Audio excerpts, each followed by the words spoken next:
Hello and welcome to Gag of the Millennial. A show where we talk about pop culture, current events, And spill the hot Darjeeling right into your lap. ooh, scoldy oldie. We actually did it right. Yeah, we did. You didn't mess up this time. Hi, everyone. I mean, it was the truth. It was the truth. It's the lies. It was the truth. No, Sniffing that lies, was girl. the tea. That was the Darjeeling. It was. And I spilt it in your lap. Okay, so today we are here to discuss some crazy ex-boyfriends. Oh my god. You guys a little while ago really loved our dating disaster one. Yep.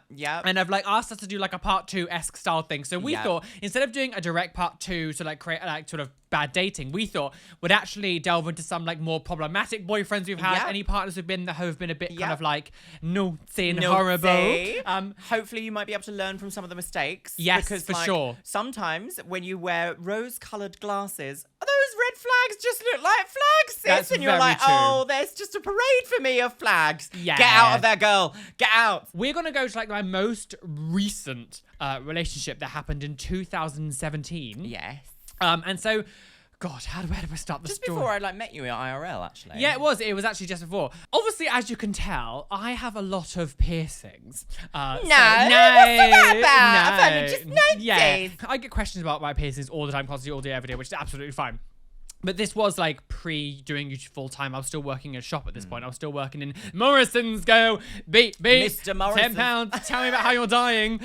So What a throwback. yeah, what a throwback. Last week. So I was still working in Morrison's at this time, and we had just moved house. So we moved into a new house. It was all going wonderful. I was posting like photos of being like, oh, we're in our new home. Blah, blah, oh, look at us. Yes, New yes. house, new me. Yeah. New house, new me. Yes, I'm transitioned. New house, new woman. So I was just in the house and I got this DM from this man and it just said, what's that hole in your ear, the big one in your conch? I really like it. Like, does it have a specific name? Well, there's your first problem. There's Google. Google. And I was like, oh, okay, this man's like just talking to me, whatever. So I just told him the answer. But I realized afterwards, I was like, oh, he's actually like in his mid-30s. Because most of my audience is like late teenagers now, sort of like 18 to 25. That's my biggest demographic.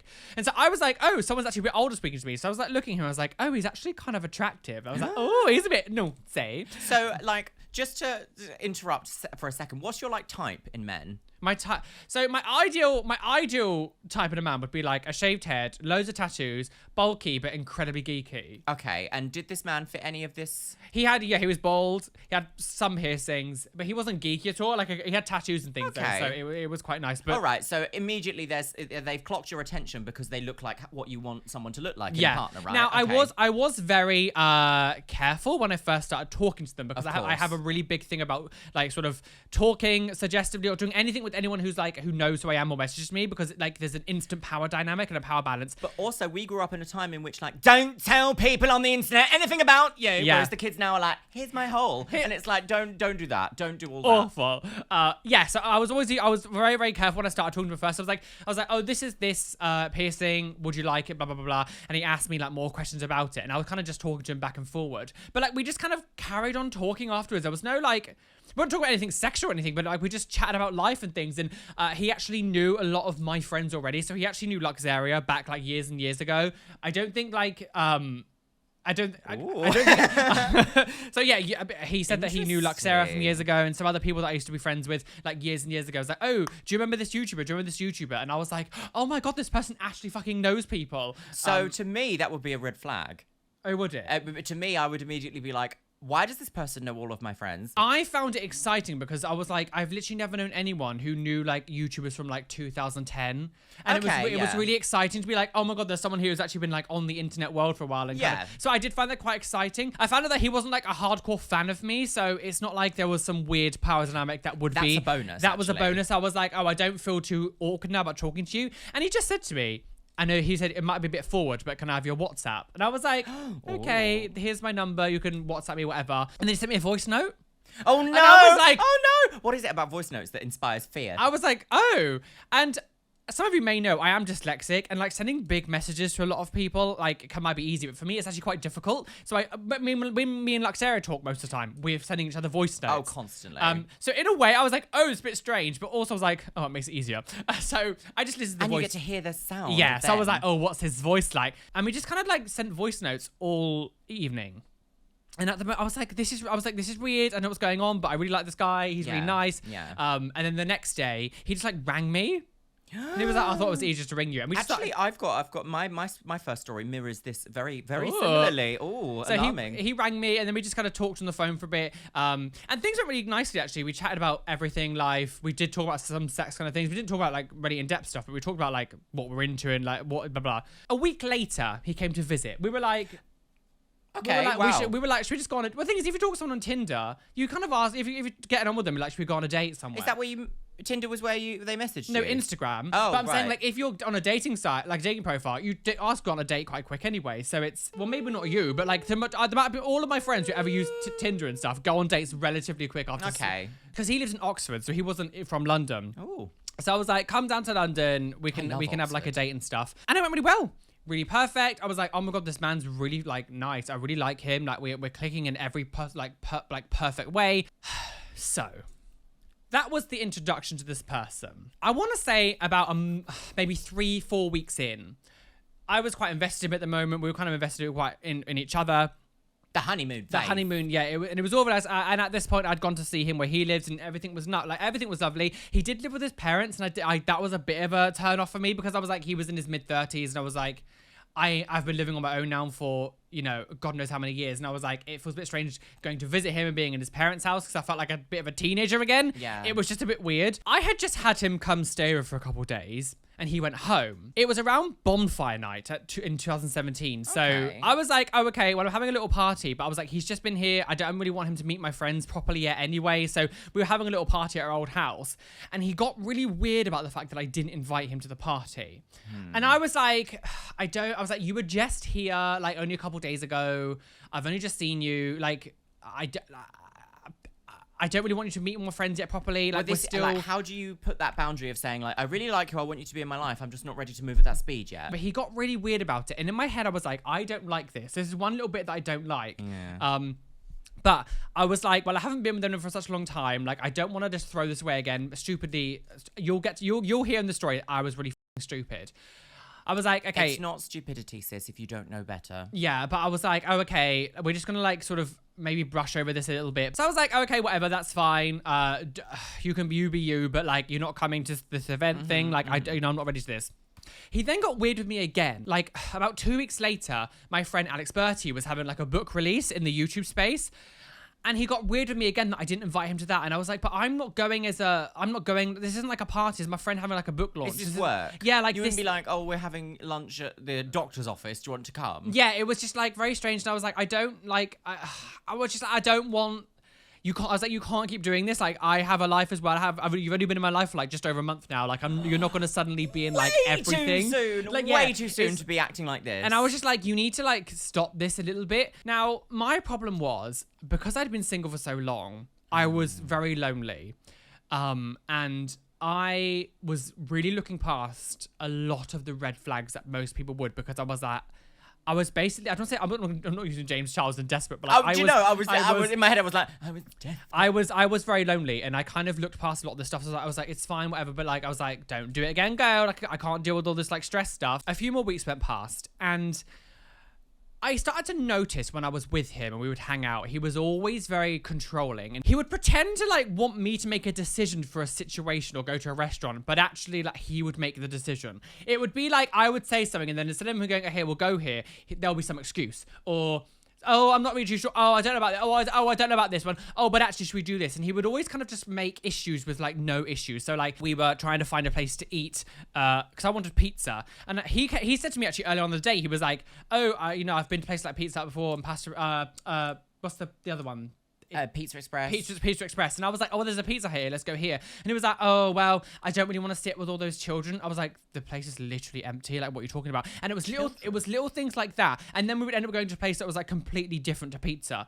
And this kind of stuff happened a lot where he would almost like say that he wanted me to make a decision, but anything I would say would be like undermined and then put somewhere else. Almost like purposeful manipulation of communication. Yeah, it was. So it made me feel like I was making a decision, but not really. Because if he'd straight out said, actually, sorry, I don't really feel like pizza. Can we go to somewhere that maybe does both? Or, you know, with some options and choices, you probably wouldn't have had a problem with that. Exactly, yeah. So those little things happen quite often. And then, like, he was starting to act like a Karen in situation. That's the only way I can describe it. Is there any more off-putting body language? Exactly. Like, we went to the V&A Museum.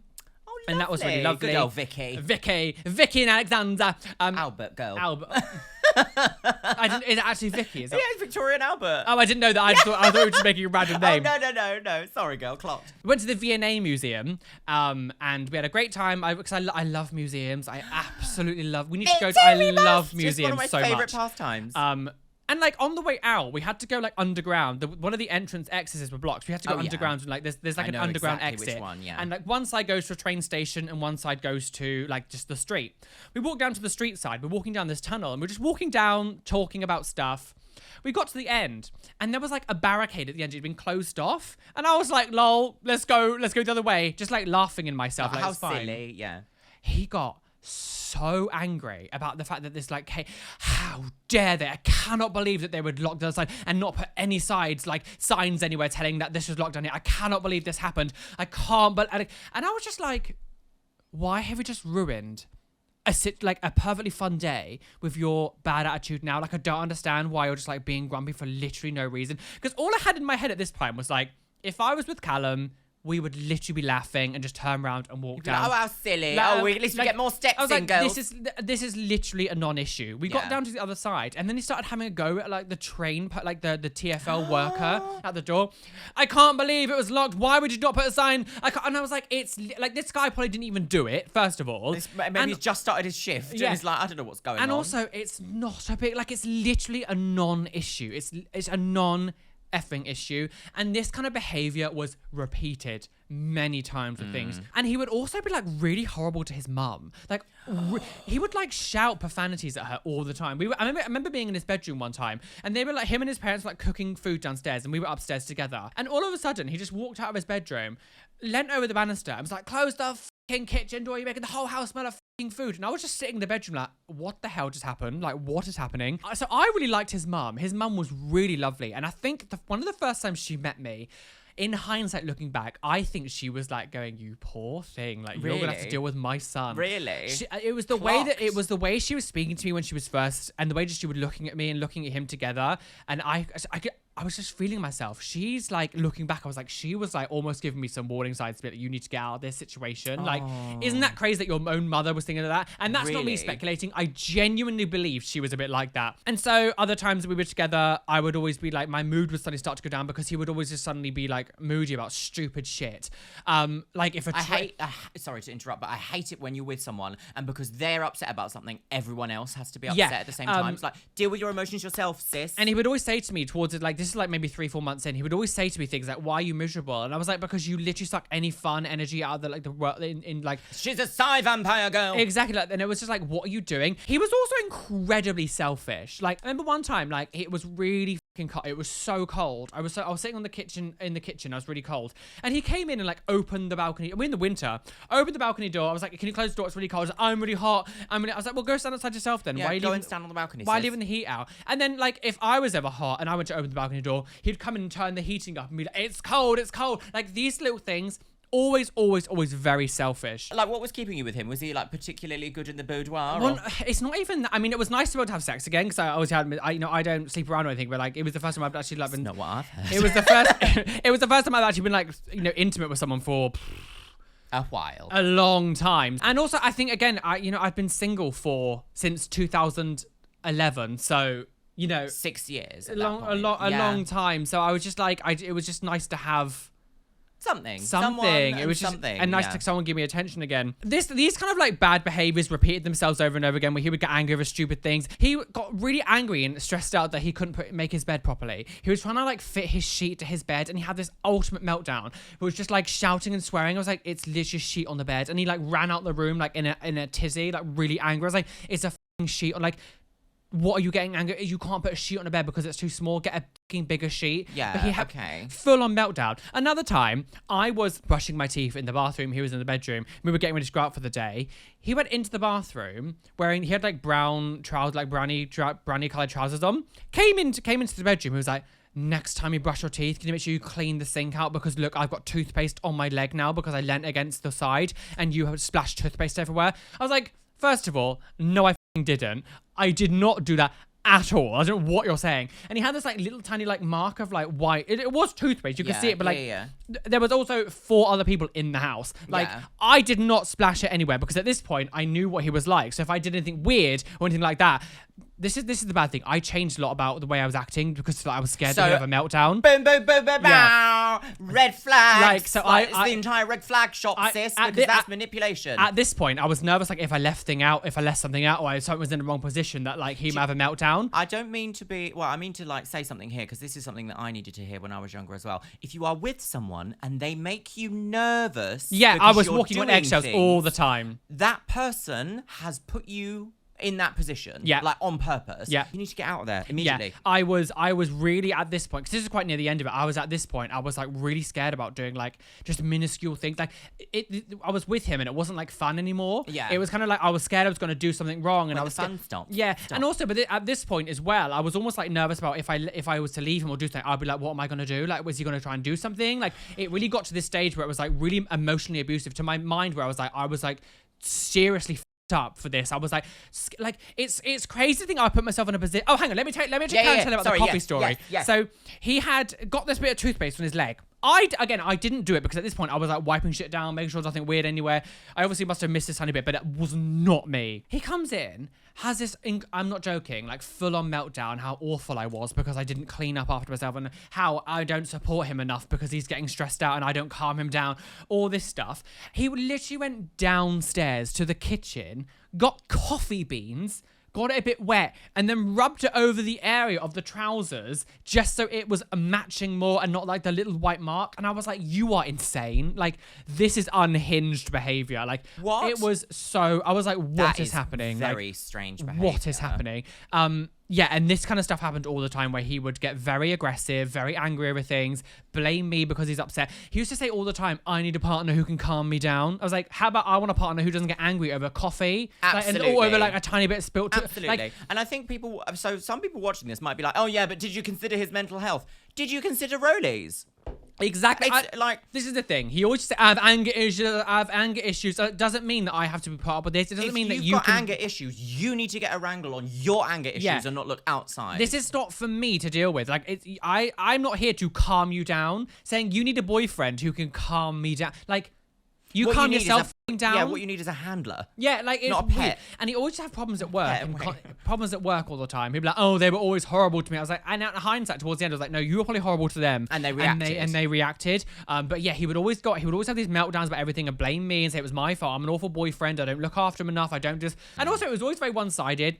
He would always make me have to go to Oxford all the time. He would hardly ever come to London. It was always me having to go there. I was working a full-time job as well. Like, this is narcissistic manipulation. Yeah, it was very. I could tell. Towards the end, I could tell this was happening. Now, I'm so glad you woke up. Oh God, honestly, there's one story that I need to talk about because it was beyond unreal. Now, I have told you about this before, so you might remember bits of it. Just after this time, as I hit 100,000 subscribers on YouTube, I was very excited. I was going to get my YouTube play button. Aren't they cool? Oh, I love it. So it was really, really exciting. And so the YouTube space here in London before they closed down was like, Roly, obviously, because I've known them for a long time, the people who work there, they were like, we're having like an LGBT evening and we want you to come. We're going to give you your like award. We're also going to be doing like an LGBT panel. And I thought maybe you could do like a meet and greet for some of your audience members. I was like, yes, amazing. This is going to be so much fun. It's going to be great. Because I really loved their events when they did have them. It was always a lot of fun. Great. We were having this event. I was like, would you like to come down? I am having an event. I was like, just to pre-warn you, of course, I will be working some of it. Like, I do have to have my panel and I'm going to be doing a meet and greet and stuff. So I can't be with you 100% of the time. So yes, I was like, would you like to come down for my event? Again, I was like, just be warned, I'm not going to be with you 24/7, but you know, just come down. I've not seen you for a while anyway. So come down. We'll have the event and then we can have like a few days together afterwards. And at this point as well, I was like, you can meet all of my friends. I was like, I was ready for you. I was like, you've met like Callum and things already, but like, I want you to meet, the rest of the. How long had you been together at this point? maybe 5 months. Okay. Maybe 4 or 5 months. Yeah. And also I was going to say, like, I was like, you can come meet my sister because she really wanted to meet him. So I was like, you can meet my sister. Oh, the next hello, day. Hayley. Yeah, hello. Love Hayley. Yeah, Bonchetta. He came down. I finished work. I was still working at Morrison's at this point. So I came home. We had some food and I was like, hello. We're a haunted woman. We went to the event, got there. I introduced him to a lovely girl called Charlie. One of our we love Charlie at the event. We love Charlie. She used to work at the YouTube space. She was absolutely wonderful. And then my friend Gary was there, and now Gary that's dark time to bleed. My boyfriend at the time and Gary were kind of similar ages, so like they hit off instantly. They were talking about things from like the 80s and 90s and things, and instantly they were having such a good time. And I was like, good, lovely. He's in good hands. Like he's not uncomfortable. He's laughing, joking. He was having a good time. Yeah. He also then made friends with a couple other people. There was a lovely trans couple who were there who I'd known for a long time, and they were getting on really well. And they were all four of them were like chatting. They were drinking, having a great time. And I was like, right, babe, I've got to go do my panel now. So you fine with these? And Gary was like, go, live your love, go. He's with me. Yay. So they were having fun. I went and did my panel, did all that kind of stuff, and then did my meet and greet afterwards. Got awarded my award. The event went swimmingly. Everything was great. We were all having a bit to drink. We all get a bit merry. It was literally like the perfect event. I was like, this has been so fun. I've been able to have my little sort of like moment in this limelight with everyone giving me my 100 button one. And I had my little award for you. Yeah, I had my little moment. And afterwards, he was like, oh, do you think maybe we could go into town and get some more drinks? And normally I would have said yes, but because I've been to work all day, I used to do the early morning shifts. I've been up since 5 a.m. So I had like only a few hours sleep the night before, and I was like, it's midnight. Sorry, can I interject here? But how amusing is it that like you're serving people in Morrison's and then in the evening you're getting like an award from Google? How weird is that? Like what double agent lifestyle? Yeah. Oh yeah, Superman. Super puff. I was like, we can go because he was staying over a few days. I was like, can we maybe go out tomorrow or something? I was like, as well, because we're meeting my sister the next day. I was like, I don't really want to be hungover. Like I'm already kind of drunk already. I was like, I don't really want to go out and drink more. I'm exhausted. I've been working 2 different kinds of jobs today. So basically, no. Yeah, I was We're going to have no. a great time tomorrow. Let's do something else. He was a bit miffed, but he was like, okay, fine. We walked down to the station and went into the train. On the way home, he was acting a bit quiet. And in my head, I was like, what's bugging? I always, at this point, I was like, I knew something was up. I was like, what's wrong, for f***'s sake? And I was just sitting there really quiet, and he started talking about the event, and he was like, well, I'm a bit annoyed that we don't go out further. I was like, I'm really tired. I was like, I told you I'm really tired. He was like, well, I'm not. I was like, I was like, it's not about you. I was like, not everything else about you. And then he said to me, well, I don't know why, I should have known you didn't care. You just left me at your event. I was like, I just left you at my event. What are you talking about? He was like, yeah, you just left me and did all your thing. I was like, didn't give a shit about me for most of the night. I was like, you were having fun. Like, you were literally laughing and having fun. Like, But not only this, you actually stipulated what was going to happen. I was like, if you're coming to this event, I said, before you come, you know that I'm going to be working. Like, this I cannot be with you. Event. I was like, and he literally started shouting at me on the tube, like on the tube. And I was like, I'm not talking to you. Well, now who speaks on the tube? Yeah, no one, let alone shouting at someone. And I was like, I'm not having this happen like right now. Like, I'm not doing this. I was like, I'm not talking to you like this on the tube. I'm not having. I was like, you've just ruined my night. Like, this was my event night to have my award, and you've ruined it because you've made it all about you. We went back to the house. He was like, I'm going home. Right, bye. I was like, you're going to go home to Oxford at 1 a.m. at this point. In like, how? Sis. Pay for that taxi. And then like, he pushed me away from him, pushed me on the bed, like, leave me alone. I'm going. I was like, you are such a prick. I was like, you are such a prick. Callum came home at this point. I went into his bedroom. And like, because I hadn't really spoken to Callum about the way that he was acting this whole time, I kind of kept it in. I like almost like exploded. Like, I kind of just started screaming in Callum's bedroom. I was like, I'm trying my f***ing hardest. I'm trying so hard. I don't know why he keeps doing this to me. I was really angry because when you just kind of explode after so long. Callum actually had a boy with him. And this guy was suddenly like, oh my God, what have I come into? Oh God. Oh, I think I know this story. Yeah. Why the I didn't just end it there. I don't know what. But at this point, he was in my head. He was really in my head and made all these excuses. Yeah, he made all these excuses afterwards. Apologized. Oh, I was having a bad day. All this kind of stuff. It's like, no, you weren't actually. Yeah, this is you normally. But I was like, again, it's so easy for people to say when you're not in that situation. why do you not get out? Yeah. Until you were in that situation. Because I was like that too.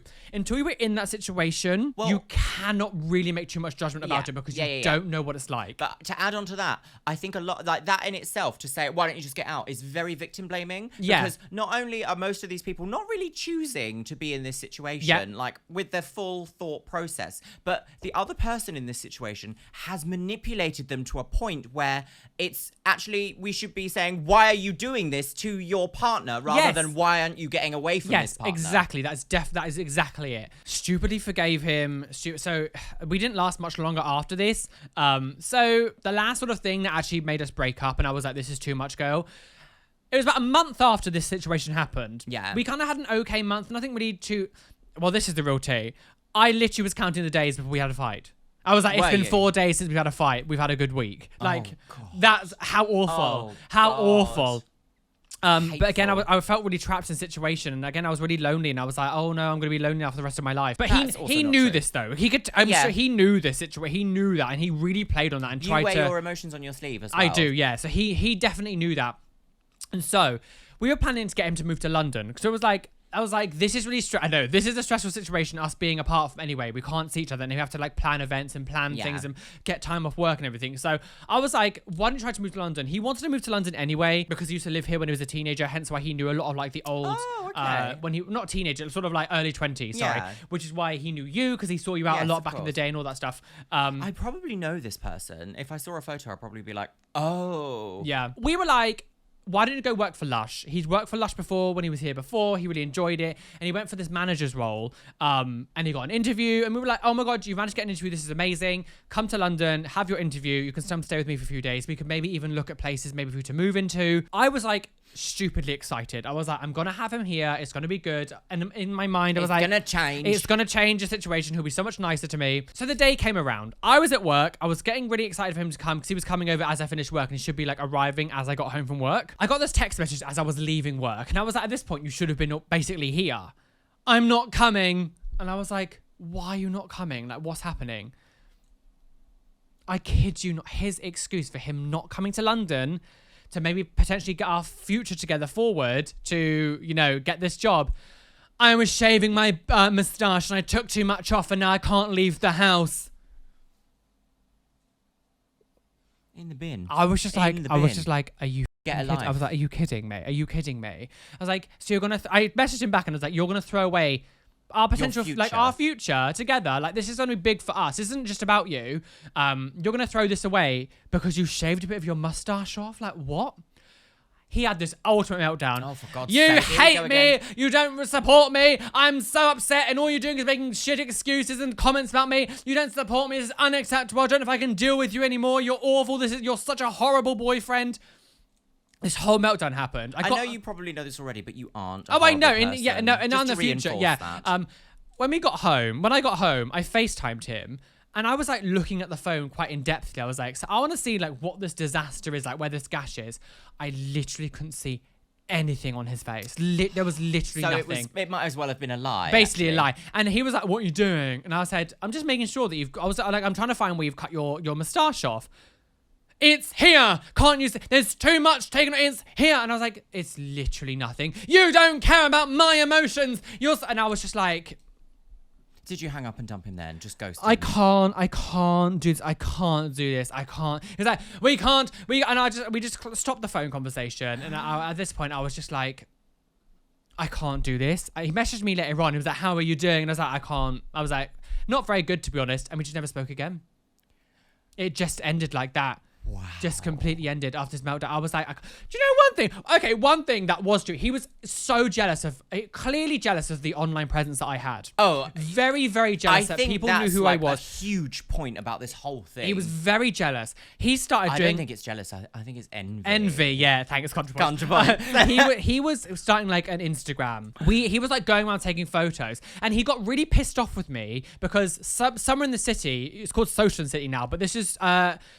2017 Summer in the City. Gosh. So it was just after we started talking. He was really angry with me that I wasn't inviting him as my +1 and I was inviting my friend Electra Snow John as my +1 because he was like, you don't want me to succeed. You don't want me to be better than you on the internet, do you? Do you actually want me to be good on the internet? And I was like, you don't want me to be better than you. I was like, you've got at least 11 years to catch up with. You're joking. I was like, of course I'm going to invite my friend John, who is a YouTuber who's been doing YouTube for years now, and he's one of my best friends. And I also invited him way before I even knew you, like back when I was invited in the start of the year. Also, it's work. Like, you're not a fucking YouTuber. I can't, like, looking back, it's insane the shit that I looked past. Absolutely insane, just because I was lonely. Yeah, he was clearly jealous of my online presence. He hated the fact that people knew who I was. Unhinged. He hated the fact people ever recognized me. He not really, even hinged to begin with. And I think that was why he had the meltdowns when we were at events together, because he would always be like, I hate that he's getting all this attention and I want to be famous and stuff. Yeah, that puts into context the like bad day that he had the award for you receiving your 100k plaque, because clearly he was like, why isn't it about me? Yeah, awful. Like, do you want me to be successful on Instagram? You don't, actually, you're just jealous. Like, don't know. Well, the thing is, he never would, because his photos were But also, like, in order to be good on Instagram, you have to like actually be interesting. Oh no! Do you know those people who post like those things on the like life live, is love, what you make it, live like all the inspirational quote. He was that kind of person. He would post like his captions on his photos on Instagram would be like a paragraph of like how these tried to be like inspirational quotes and stuff, and it was just cringe. It was like, you ain't gonna get any of this. No. He really f***ed me up for a long time afterwards. I was really messed up because he really got into my head and made me believe that I was the problem for such a long time and I was doing stuff wrong. So to the stage where I was changing my behavior to please him. And again, anyone is susceptible to this. Never think that you are impenetrable to this behavior. Impenetrable like, to this literally, behavior. this can attack and get to anyone. And you know why they can? Because these desperate, weird people like that seek out independent, strong people and seek to make them weak, emotional wrecks. He also tried to get with 2 other of my friends afterwards. Disgraceful. And did the exact same beginning conversation. What is this about you? Hey, we've been chatting for a little while. So, literally same words. This a bit forward. Can I have your WhatsApp? So he's done this multiple times. Literally the exact same thing on 2 different people I knew. Disgraceful girls. Because both of them were like, your ex-boyfriend's trying to talk to me. In hindsight, I can't even let myself do that, but I'm not really blaming myself too much, because this is the thing as well. A lot of these people start with tiny microaggressions, which then progress. So although I'm telling you stories about this insane stuff he's been doing, you got to remember that didn't start like that. If it started with a meltdown, you'd be like, bye. Yeah, exactly. If someone started doing that, but at the beginning, it started off with little tiny things. And then as he got to know me and my insecurities and the things that I was upset about and the things that I was like cautious about and everything, he would then play off on those things and really try to manipulate situations. This almost reads like exactly like the Narcissist Handbook. Like, this is exactly what they do. They really get in, they know what they're doing, and they really get into your head and make you think you are the ones who are crazy. Gaslighting beyond belief. Yeah. No girl boss. Yeah. No gatekeep. And no one is impenetrable to this. So don't think you're above it. Just don't be like, oh my God, never. Literally look out for those signs early. Look out for the signs. They can get to you. Look out for those flags. So your turn. Right, my turn. Sorry, I kind of stole half an hour. That was absolutely where we needed to go. So, all right, with mine, we're going to take it all the way back to, I want to say 2009, early 2009. Yep. So this man, I'm going to call him Victor throughout this storyline. I've spoken a little bit about him before. So I have a very specific type that I date. Like, I love this body type of this man. I love I just love these men. They are basically professional bodybuilders. Yeah. And I very much don't really date out of that pool. If you're a professional bodybuilder, get in my DMs. I'm interested. That's why me and Luxeria all the time. No, but we will never have a problem with like fighting over a man. Yeah, no, we wouldn't. We don't. We at the same time. It's fine. Right. So taking it all the way back to, I want to say it was late 2008, early 2009. I was 19 when I was on Facebook one day. Now, I think I'd been out that night because I'd had a couple of drinks and I was feeling frisky. You were feeling the light. You know, everyone just kind of gets a bit like, ooh, when you had a little bit to drink. So I was on Facebook and I just saw... Facebook? I know, can you imagine? I mean, back in the day, Facebook was the thing. It was, like, realistically, after MySpace finished, it was like, everyone's gone to Facebook. So that's what happened. On Facebook, literally in my suggested... in fact, actually, no, it wasn't. He was in... I did see his face in my suggested to be friends, but he added me. Ooh. And I remember being like, this is a fake profile. Like, no one ever this gorgeous. Why would they ever? And so I accepted it. And he immediately messaged me and was like, hello, how are you? And I was like... I'm really good, I've had a few drinks. I've had a party, girl. I wanted to interject here, Yes. say one thing. All throughout your life, you have always been very attractive and hot. Oh, be quiet. No, you have. Literally No. always. So this whole thing, I don't know why they were talking to me, because you were a stunning woman on the go. Thank you. So this all happened pre-transition, but I will be referring to myself as her so that I don't immediately destroy all the mental health procedures that I've had recently. Procedure? Yes, electrolysis, Yeah. girl.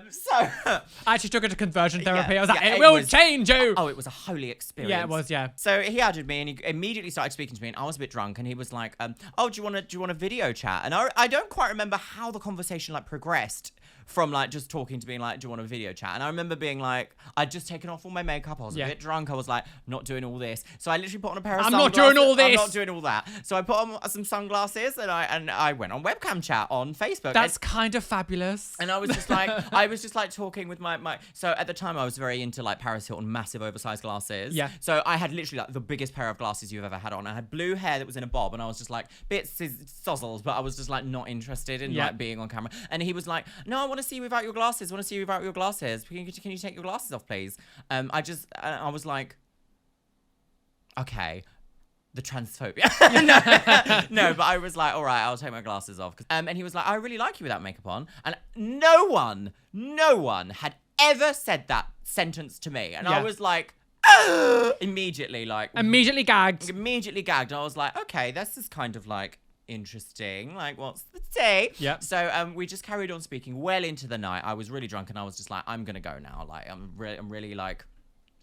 Really drunk and I need some sleep. But he actually went on camera to me and he sat there without a top on. And personally, I would not have done. I would have been a bit like, what's this going to turn into? I would have been a bit like, is this some weird like fetish thing of being like, I just need to find someone to masturbate to on camera? Yep. But it wasn't like that at all. He was just talking to me without a top on because his room was hot. As soon as I saw him, I was like, men like you don't talk to me often. So like, what's going on here? You do, if you're not used to it, you do get skeptical. Yeah, so I was very skeptical that I was like, he wasn't real, whatever, because his body was beautiful. Yeah. One of possibly the best body I've ever seen in real life. So he was very, very beautiful. And I just remember being like, oh my God, I can't believe I've spoken to this guy. And he was like, oh, can I have your number in case we like want to like text or anything? And I was like, okay, I have my number. The next day I woke up, I was massive hangover. My friend was like, let's go and get sushi. So we went and had some sushi. And he phoned me when I was at like a restaurant and I was like, hello?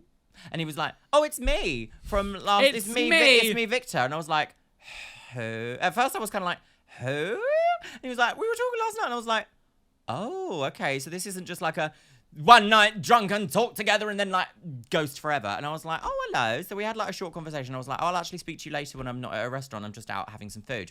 We started speaking together later on that night. And then he arranged to come to Brighton. So he came to Brighton. He bought I've mentioned this story before because he like booked a hotel for like 3 nights. Yeah. It was like quite a lot of money. I remember at the time being like, no one ever has spent this amount of money on me. Yeah.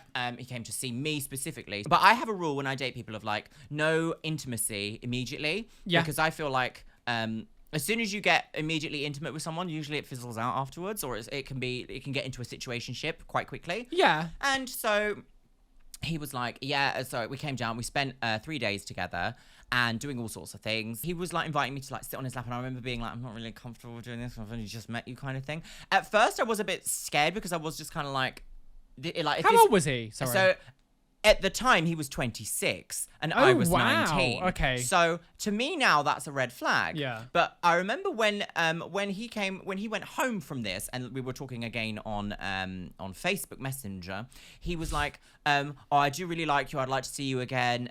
If you were a girl at 19, I wouldn't date you because that's too young. And at the time I was like, oh, he thinks I'm mature. But actually looking back now, I'm like, why would you date a 19-year-old like male at that time, male identifying at that time when you're 26? Usually that means that either you have a lust for the young or you can't get people your own age. Eventually we started seeing each other more often. And I remember once he invited me up to London to stay. So I went up to London. I went over and stayed the evening at a hotel. Now, the reason why we always had to go to hotels was because he lived with his parents. But he was very much... So every time I spoke to him, he was like, I'm this amazing athlete that's going to be like pro. Oh, and I was no, like, is he a fraud? No. Well, not quite. I used to always be like, oh, like, he's obviously got the body, so obviously he's not lying. Yeah. But he was like, oh, no, I used to live by myself, but now I'm living with my parents to save money. And I was like, okay, all right, you did that. But I remember constantly he would have to ask his parents for money. And I remember being like, you are like a self-employed person who works in London and you are asking your parents for money to like pay your like rent basically for your job. No, that's embarrassing. And I was a bit like, at the time it was just sort of like, because I'd had to ask my parents for money. I mean, it's not unusual for millennials to have to ask like people in the immediate family for help occasionally. And I was just like, I've had to do it. It's fine. I was 19 though. Big difference, I think. Yeah. Things started to get a little bit strange whenever I would be like, right, so when am I going to see you again next? And he'd be like, oh, well, I've seen you twice this week, so I don't need to see you again this week, kind of thing. And I would be a bit like... And at first I was like, is it because like you want to buy hotels constantly and treat me like, like I'm a gorgeous person? It almost felt a little bit escort situation. Yeah. It really, really felt like that. And I remember when he asked me what I did for work and I was like, well, I do makeup, I also do YouTube. And he was talking to someone. I don't know who they were. I actually know who they are now, but at the time I didn't know who they were. And I said that I did YouTube. And I remember Victor being like, you can't make money doing that. Like, that's not a thing that's real. Like, you don't do that. And at the time, I wasn't like full-time at this time, but it was giving me like comfortable little playtime money. Little money that I could go out and do things. That was actually quite a common mindset when it came to online. So I was really like, that's not a real job. It's not a real job. You're not dying, so it's not real, basically. You're not unhappy, so it's not real. So it's not real. I remember this trans woman said to him, they have to be an escort. It's not a real job. Can't make money. You have to be an escort. So then I had to constantly battle with Victor at this point to be like, I'm not an escort. Like, I'm not. That's not what I'm doing. Like, I make money my own way. I mean, it doesn't really matter if I was, but like, I don't want someone to get a preconception of me that's not true. You got to remember as well, like, this was like 11 years ago. OnlyFans and escorting, all the stuff was very frowned upon. Sex work was still very negative. Like, yes, sex work now is still negative, looked down on, but back then, different story. Very different. Very different story. If you don't necessarily take offense to like, no, I don't want to be known as that, because back then it was a very different story. So another point from that point onwards, it became very difficult for me to explain to him that I was not an escort. And I remember constantly he would be like, I just don't want to catch HIV. I just don't want to catch HIV. And I was like, I'm not an escort. Yeah, like, this is not going to... Like, literally, before I met him, I was convinced that I was asexual because I'd never met someone in real life that I'd actually really felt an emotional connection, a lust, if you like it, for. And I remember thinking... That was like the first time he said it, I was like, that's weird. Like, why would I like that thought does not even cross my mind if I'm playing safe with someone. Why would it ever cross my mind? But then that became a recurring theme throughout this entire thing of being like, I just don't want to catch it. We can't do these things. I don't want to catch it. And I was like, sounds like he's got someone who's incredibly homophobic around him. That's like saying to him, like, the gays all die. The gays all die. Either that, or he's playing out and not telling me. So I was incredibly naive at this point in my life, and it's so frustrating. So 2010 comes around. Yep. I want to move to London. I've organised myself to move to London. I've fallen out with the people that were going to move to London with me, and I ended up moving in with Sinestra. Everyone knows the story of me and Sinestra. In fact, if you actually go back to Sinestra's channel, back in the day, Victor was in the background of a couple of videos, which is really shocking, because I remember when I said YouTube, he was like, oh, will you put me in one of your videos? And then immediately said, oh, no, actually, no, don't do that. I don't want people to know. And I was like, to know, stupid. To know that we were dating. This is very, very internalized hatred. Victor, if you are watching, I know for a fact that you are bisexual and you are struggling with that.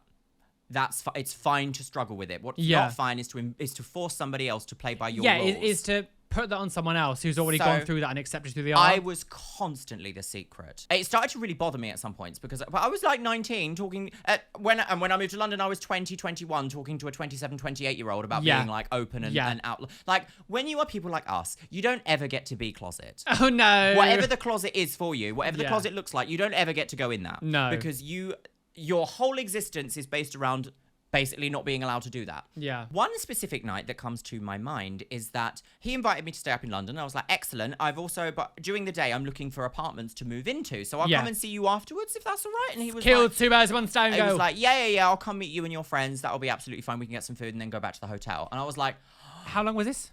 how long Yeah. was this into it? No, yeah. So this was about a year. To be the secret for that length of time? Oh, yeah, I know, but it was fully annoying me. And throughout this time, he was like, "Will you be my boyfriend?" And then like 2 weeks later, he was like, "I don't think I'm really up for this. So can we just be friends?" And then like a month later, he'd be like, "Can you be my boyfriend again?" And I remember being like, but because I was brought up, so my childhood, I do love my parents now, especially. I've had difficulties with my dad. I'm going to put it at that. So that left me with very difficult ways of understanding male attention growing up, basically, of like, because I'm an only child, all the women in my life, like, always submitted to their men, no matter what it was, always did. Yeah. No matter what that man was doing or going through, it always, it's the man, the man, yeah. So I had this mindset in my mind still, even though I was brought up like an androgynous person, if you know what I mean, I still had this, like, feminine way, basically, of experiencing life. Whenever he'd be like, "Oh, do you want to go out again?" I'd be like, "No," but then like an hour later I'd be like, "Yeah,"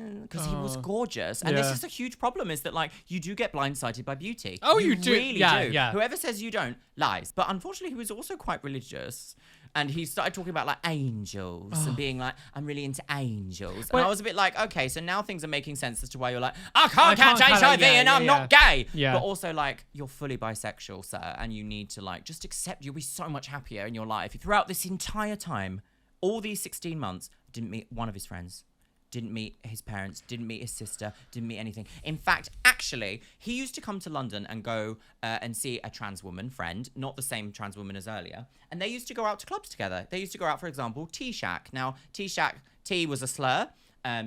T-Shack was a club night in Soho. They'd go every now and then. And I remember seeing pictures on Facebook that this trans woman would post with Victor, who was going out with me at the time, and I would be so he was fully capable of being seen in public with this trans woman, but not me. So I was immediately like, okay, there is something weird going on here. I remember talking to my friend at the time, being like, am I going loopy? Like, is this something that I should be upset about? Is that like anytime that I want to go somewhere or see you, it's like, no, we have to do it at the hotel. We have to be like, through him being so round up in his own selfish life, it started to negatively affect me because like he was like, no one can know. So I never knew any of his friends, never knew any. Because it makes you feel like there's something wrong with you. I remember meeting that trans woman, and he used to come over to my house and be like, "Oh, I talk to her about you constantly, like, yeah, singing your praises. She watches you on YouTube, blah blah blah." And so I thought, oh, she's just like a friend that's really quite nice. Yeah. I met this woman and said, "Oh, you know Victor, my boyfriend."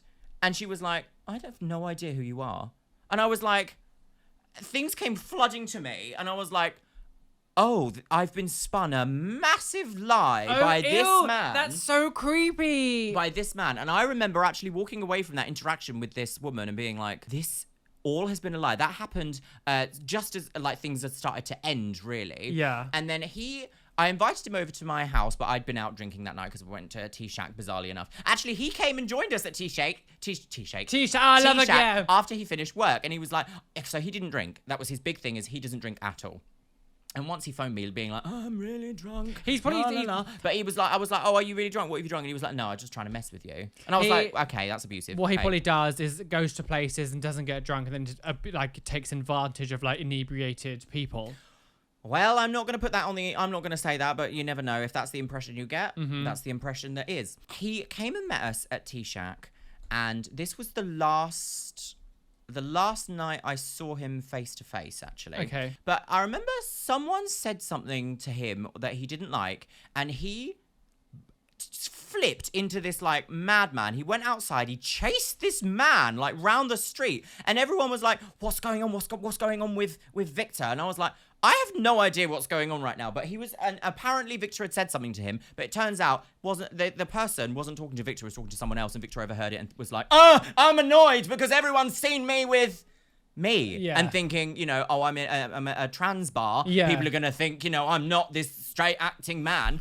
And so he had a complete meltdown, threatened violence on this poor guy that I didn't even know anything of it. Anyway, I managed to like calm him down, and we basically went home back to mine. And when I get a skinful, my immediate, like everything that I've been holding in comes out. I'm sure you're probably the same. Yeah. Any negative emotions. And I remember I turned to him and I laid into him for about an hour. Good. Let him have it, go. I was just like, you have done this to me. I can remember this exact point that you made me feel like this. I cannot believe that you have lied to me about all of your friends and family knowing about me. I cannot believe that you, like, just, you know, stream after stream after stream after stream after stream. Good for you. And then he, like, exploded at me. And I was petite at the time. And he was about 6'1", and he weighed about 18 stone of muscle. Was he injecting?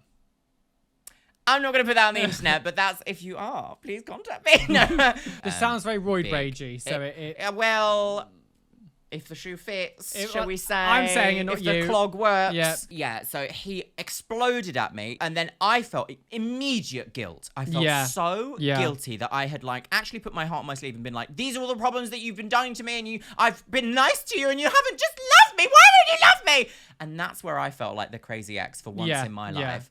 And he exploded at me. He opened up my bedroom door, like slammed it open. I remember Sim was away somewhere at the time, so I was in the house by myself. He slammed out the front door, stormed down the street, and I remember, like, I was so I, like, immediately, like, put some clothes on and, like, ran after him, like, sobbing down the street. And he was like, no, I don't want to see you again. And I was like, that was his extinction burst, bitch. That was his extinction burst. Yeah. And so, like, it was the most, if you imagine, like, any dramatic breakup in any, like, film or anything that you can imagine, that's exactly how it felt like. That's exactly how it happened. Yeah. I was running down Holloway Road, crying my eyes out, literally just like this twink in like long blonde hair outside this, like, this really, like, how could I say it, like a rap club. Yeah. So it had all these, like, patrons that you would associate with rap music outside, watching me have a meltdown, running down the street crying. And I lost one of my favorite necklaces, like that bloody woman in Titanic, just, like, thrown it into the road because I was so upset. And I got back into my front door and I laid on the floor and I cried my heart out. I was like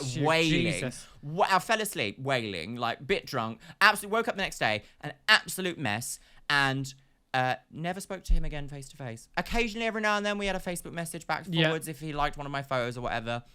That was it. And to this day, I look back now and I'm like, I will never be a secret. Yeah. Oh, especially our age, Jesus. Never be a secret now. Yeah. The problem is as well when it comes to being LGBT is, like, you genuinely believe, especially when you're a lot younger, that, like, when you first start dating or seeing people, you're like, oh my god, I'm never gonna find anyone else. Yeah. Because you do, because it is harder for us to find partners. Oh yeah. So, like, especially when you're younger, you genuinely believe, like, this is it now. This is it. I'm never gonna find anyone else. So I'm gonna die a husk. Yeah. I remember growing up as we were, like, younger and stuff, when I had that weird, like, love triangle with two of my school friends. Yeah. And I can't believe that, like, I was genuinely like, I'm in love, and we're gonna call him Bob. I'm in love with Bob. I'm never gonna find anyone else. And then Bob was dating Katie. Bob and Katie. Oh. And then, like, me, Bob and Katie were, like, all hanging out together. It was Bob the drag queen. And Katie would always, like, make me and Bob kiss because she thought it was funny. I don't know what it was, but then me and Bob ended up being, like, F buddies for a long time, but I fell in love with Bob and I was like, no, don't leave her for me. Yeah. Don't. And I was so convinced. I even went, my friend even had, like,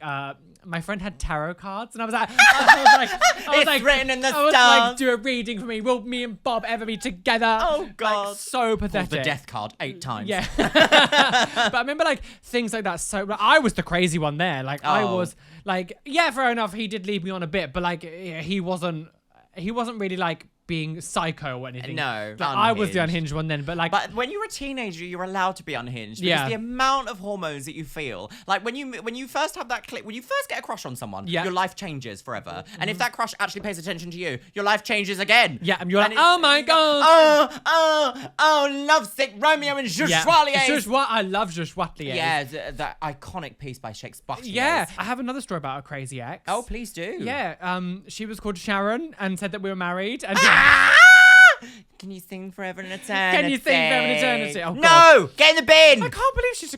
So, if you watched my stalker story that I put up a little while ago, one of the things she always used to say, she would come onto my Twitch streams and be like, can you sing my song for me? My song. Can you sing my song? I was like, it's not your song. You didn't make this song. It's my song. And you've suddenly said it was our song that we would have together. I was like, I didn't make Forever and Eternity for you, babe. Deranged. When he made that video, like, I left out so much stuff that was, like, the stuff that she would say to me was so...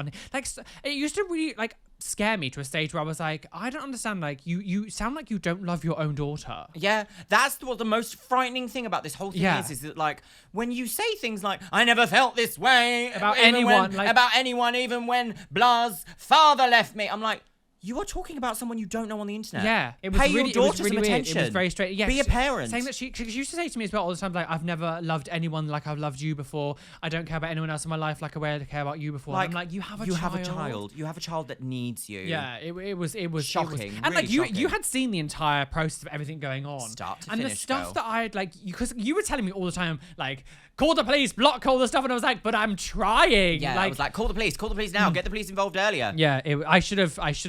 It's because I didn't want to upset people. I know. I'm one of those people that no matter how shit you treat me, a lot of the time I'm just like, I put up with it because I'm like, I don't want to upset someone. But do you know what that is? It's a sign of past trauma. Yeah. We're not ready to deal with that just Yeah. yet. But these are kind of like our therapy Yeah, times. welcome to the chair. Yeah. But honestly, since even it's so we're recording this like about 4 days after I made that video. Yeah. So it's gonna be this video gonna go It's later. still very fresh. But like it's still fresh. But seriously, the amount of stress that has already been released just from getting rid of that person, like, has been incredible. Like, even when you had that moment on Twitch, I remember you speaking to me immediately afterwards and being like, I feel fantastic. Yeah. Because it has been a bit like of a worry in my life as well to be like, well, you had to move. One of the huge factors of you moving was because of this person. This woman who's like, I know where you live. You know, like, what? Like, how this person didn't look in the mirror and go, am I going too far? No, Yeah. it's just the children who are wrong. Yeah, it was my fault. I was the awful one. Unhinged. And it was always crazy about because she would. I'd get messages from her late at night being like, oh, will you just tell Roly that, oh, I know you hate me. And it's like, I don't ever think about you. Yeah, like, we don't know you. I don't understand. Like, what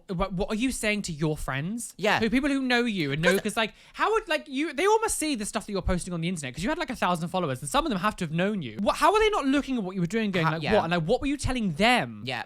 I bet she was probably fully telling them that like you were in a relationship and this is your her like life partner. Yeah. But you know, this actually goes full circle in the content that we are speaking about. So let's think of what normal baseline is. Yeah. So let's just say if you're in an abusive relationship and someone, as you were mentioning earlier, makes you feel nervous about like doing or saying something wrong to make them upset. Do you know what the normal amount of times that is in a relationship to happen? Zero. Yes. Zero. Yeah. It is not normal. Yeah. I know there's someone out there watching this right now who's like, it's normal for me to have to walk on eggshells. Absolutely the normal not. amount of doing that is zero. Yeah. Zero. When you think of the person, if you have any kind of like anxiety about seeing them, then that's a problem. That's like a problem. obviously when you're first meeting someone, you get back like when you know You don't get anxiety. Yeah, You get like butterflies. You get like butterflies. You get nervous. But like if you're with someone, you've been with someone for a while, and the thought of like seeing them or like it's stressful or like even if it's a tiny bit, there is a problem there, and you should really evaluate the situation before you get to a stage where I was in, where I was literally scared to even like leave a spoon in the sink or like not wash something completely at the exact time, or like too scared that I might empty the dishwasher wrong and put like a plate in the wrong position, like that kind of stuff. A good piece of advice to take away from something like this is that like allow yourself to recognize that this is happening to you. Yes. Recognizing that this is happening to you is the first step you can say. So if you have a friend that's concerned and saying like, oh, like for the classic example is like, how did you get that bruise? Or for example, and if you find yourself even slightly thinking about something to make up, the first step you have to take in your life, and I'm not going to be, this isn't like, you need to leave them, you need to go away. You need to actually just evaluate what's going on. Yes. And I know it's difficult, and I know it's like going to take you a long time to heal, but it is absolutely fine to feel those emotions, to allow yourself to heal. Exactly. The human experience is everything. Yes. And I also want you to really think about this as well, is it is so much better without that person. Yeah, to be single than it is to be with someone, and you might get some benefits like sex or whatever, or some sort of like companionship. It's so much better to be single and happy than to be with someone who is abusive and fucking you up. In fact, even to add on to that, it's so much better to be single and lonely than it is to be with someone who makes you feel lonely. Yes, exactly. Yes, exactly. I should have said that. That's better. But that's to add on. Yeah. So I think just please don't keep yourself in situations because you're scared about being alone or scared to be on your own. Because trust me, that is such a better option than 5 years down the line when you literally hate yourself. Yeah. Like, absolutely. Because there's no happy ending to that story. No, those stories, there's literally like, oh, well, he changed. Yeah. People don't change. Oh, he changed and now we live happily ever after. Like, it was just once. This is the thing. I think this is the thing. People do not change. There are tiny things of people's personalities you can like twitch or improve of, like someone could be a little bit tidier or something. The thing is that they must have to want to change. Yeah. And most people don't. But when it comes to core things of like you get angry over the tiniest of things and you flip out and you get stressed or you try to manipulate people, those people don't change. A great great example of this is like, you can't change your taste in music. Yeah. Doesn't matter how much. I don't know why. She had a stroke, guys. Yeah. You can't change your taste in music. It doesn't matter how much other music you enjoy. You still always have one type of music that you just love. Apply that to like the people in your life who are potentially, you know, these problematic people that we've been speaking about today. Is that like, if you can't change your taste in music, they're not going to change the way they are. Yeah. So you have to do something for yourself. Yeah. That's the tea. That's the Darjeeling spilt, girl. We've thrown it over your face. Hopefully you've enjoyed this one. Please make sure you hit the like button. Share some of your own stories down below. Obviously, if it's not too triggering, please, you know, share your own stories. Only if you want to, or any tips and tricks you have for people that might be in this situation. Yes. I think that's quite helpful. We would love to read through your comments and show some support. I'm always in the comments, girls. Yeah. Thank you so much for watching. Please hit the like button, subscribe, all that kind of stuff. Yes, Twitch, Instagram, fabulous stuff. Yes. She's touching me again. She touches me a lot. I do. But you also touch me. So, you know, when we always grab each other when we're telling deep parts of our story, because we are quite emotionally connected, I think. Yeah, we are. We're from lovers. the Ming vase. Yeah. Emerged from the same Ming vase. Yeah, that's our thing joke now. We say we both emerged from the same Ming vase. And when people are like, oh, are you twins? Thank you so much for watching. We'll be back very, very soon for another video. Yes. Well, that was the Gag of the Millennial. That was. Goodbye, girls. Gagged.